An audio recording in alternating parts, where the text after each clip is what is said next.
Hello and welcome. My name is Dave Bastian, and I'm the Partnership Director for the Canyon Country Youth Corps, also known as CCYC.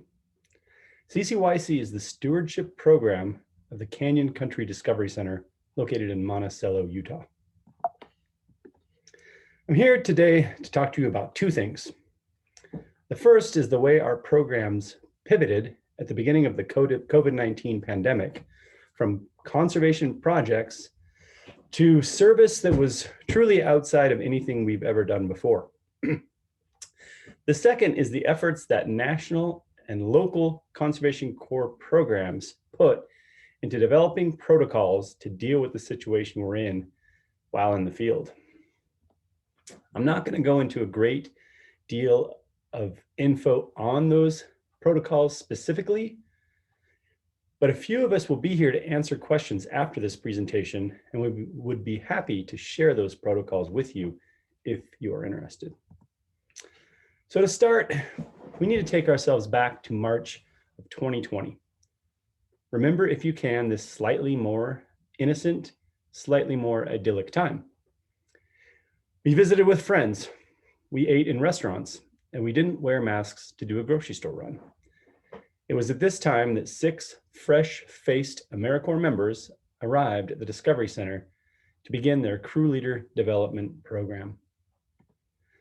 For those of you who are unfamiliar with Conservation Corps programs, let me give you a quick intro. We take young people from our communities and all over the country, and we train them on the skills they need to tackle conservation projects on public lands all over the United States. Skills like wilderness medicine, chainsaw safety, herbicide application, and trail building. Then we run field seasons where we remove woody invasives from southwestern rivers for the BLM, map weeds for the National Park Service, and tackle fuel reduction projects for state foresters, to name a few. In the case of our program, the Canyon Country Youth Corps, we operate from here, the Canyon Country Discovery Center, which I think you can agree is a beautiful, beautiful building, and I'm proud to be a part of it. And while most of our members come from San Juan County and the Navajo Nation, many of our crew leaders do come from all over the United States. And in March, right as they began to arrive here in Monticello at the Discovery Center, lockdowns began to occur. Now, it's hard to remember this, it's hard to imagine this next part, participating as we all are in a virtual conference rather than in person nearly a year later. But we convened an emergency meeting with our staff and made the decision to keep these new crew leaders in the field because we thought at the time this whole thing was just going to blow over in a few weeks, maybe a month. Many of our members were also coming from areas that were really being ravaged by the virus. And our reasoning was, as long as we could keep them busy, we could keep them paid, thanks to our AmeriCorps grant and the support of our state commission, You Serve Utah. Wasn't very far into training when we realized this thing was not just going to blow over. And it wasn't long after that, our partners started to inform us that we wouldn't be returning to work on public lands at that point. It just was not going to be possible. We began to realize that keeping our members busy wasn't going to look anything like it usually does. We had to look for alternatives to our typical conservation work. We had young people with training and skills, plus, most importantly, a strong commitment to service. And they were eager to help their community in any way they could. We began to reach out to partners in areas beyond public lands work, and we found the right fit in the Bluff Area Mutual Aid, known mostly by its volunteers and supporters as BAMA. BAMA was a community-led effort to get food and necessary supplies to the citizens of San Juan County, Utah, especially those in the chapters of the Navajo Nation located within our county. BAMA was truly and is truly a community effort in San Juan County. It's made up and steered by residents of the Bluff area, nonprofits that serve the area, such as the Rural Utah Project and Utah Dene Bakea, and businesses such as Twin Rocks Trading Post. Twin Rocks was at that time closed due to the pandemic, and served as the staging area for the efforts. There, our members and other BAMA volunteers packed boxes for individuals and families for half the week, and then our members delivered those supplies to the individuals and families the other half. From the packing to the deliveries, all of this was done in a socially distant manner to reduce contact, and all volunteers and participants were masked up. Also should add, the food was delivered to doorsteps, knocked, and then the participants moved back so the families could come gather their food. It was contactless there as well. When we first brought up the BAMA project and this shift in direction to our members, not a single one of them declined to participate. Keep in mind, this was still really early in the pandemic. We weren't used to living with COVID in any way. We weren't even totally sure how contagious or dangerous it all was.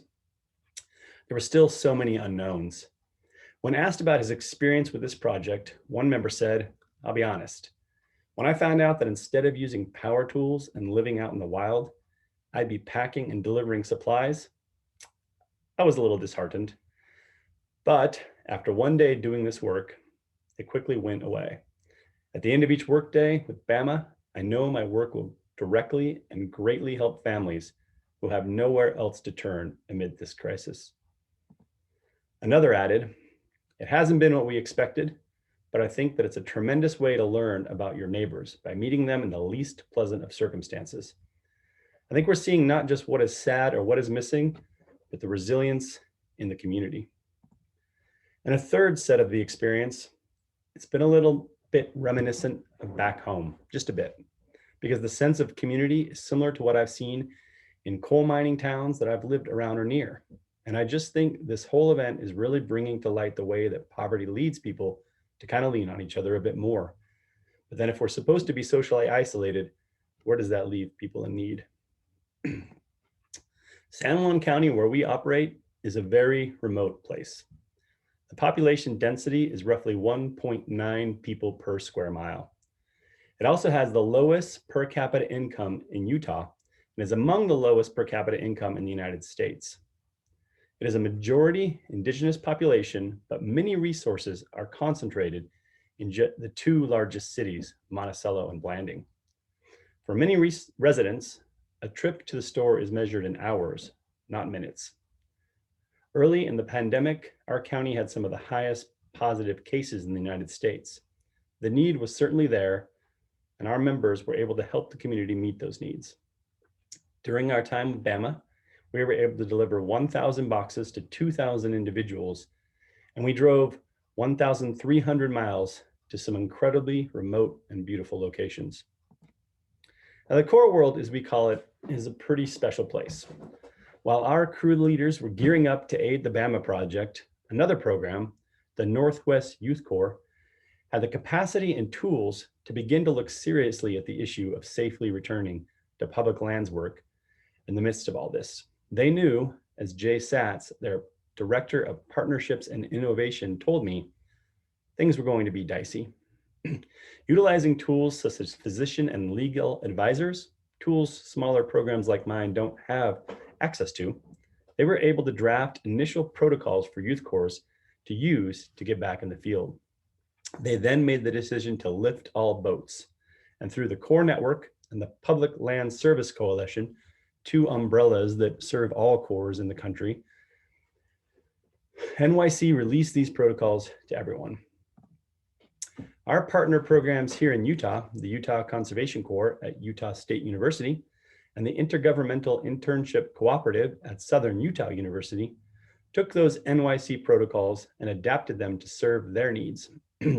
UCC and IIC worked closely with their respective universities, and these protocols were inspected and approved by risk management offices and student affairs staff. This collaboration and multiple levels of approval ensured increased scrutiny of protocols and operations. Program staff then went to great lengths to ensure these expectations and protocols were exhaustively communicated to current and incoming Corps members. This included regular updates from directors to all members, emails and phone calls from recruitment staff, and regular risk briefings from field staff. I've long loved this aspect of the core world, that we create and share, collaborate and partner. But it has never been more on display than it has been during these times, during this COVID pandemic. The larger programs with the resources were able to craft policies and protocols and then shared them with the smaller programs like the one I work for. And they did it without hesitation. In fact, as Jay told me, that was the plan from the very beginning when they sat down to craft these protocols. We used these protocols during our time with BAMA and continued to use them as BAMA transitioned to a new phase and we moved back to conservation work on public lands. As the weather warmed and agencies became more comfortable with allowing us to work, we once again picked up tools. But we worked with masks. The stretch circles had a lot more space in them. We worked in smaller groups. We interacted with our partners via Zoom rather than face-to-face. And we washed our hands like we never have before. And we were already pretty big on hand washing. It was a wild year, but we still got the river restoration miles in, the thousands of feet of fence built, and the many miles of trail constructed.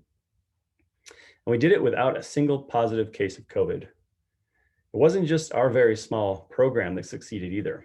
NYC, who as we know originated these protocols, had only a few positive cases out of over 550 members. And most of these were interns serving in an office environment, not on field crews. UCC, the largest program in the state of Utah, only had one positive case out of 30 members. And numbers like these keep repeating in every program I've spoken to.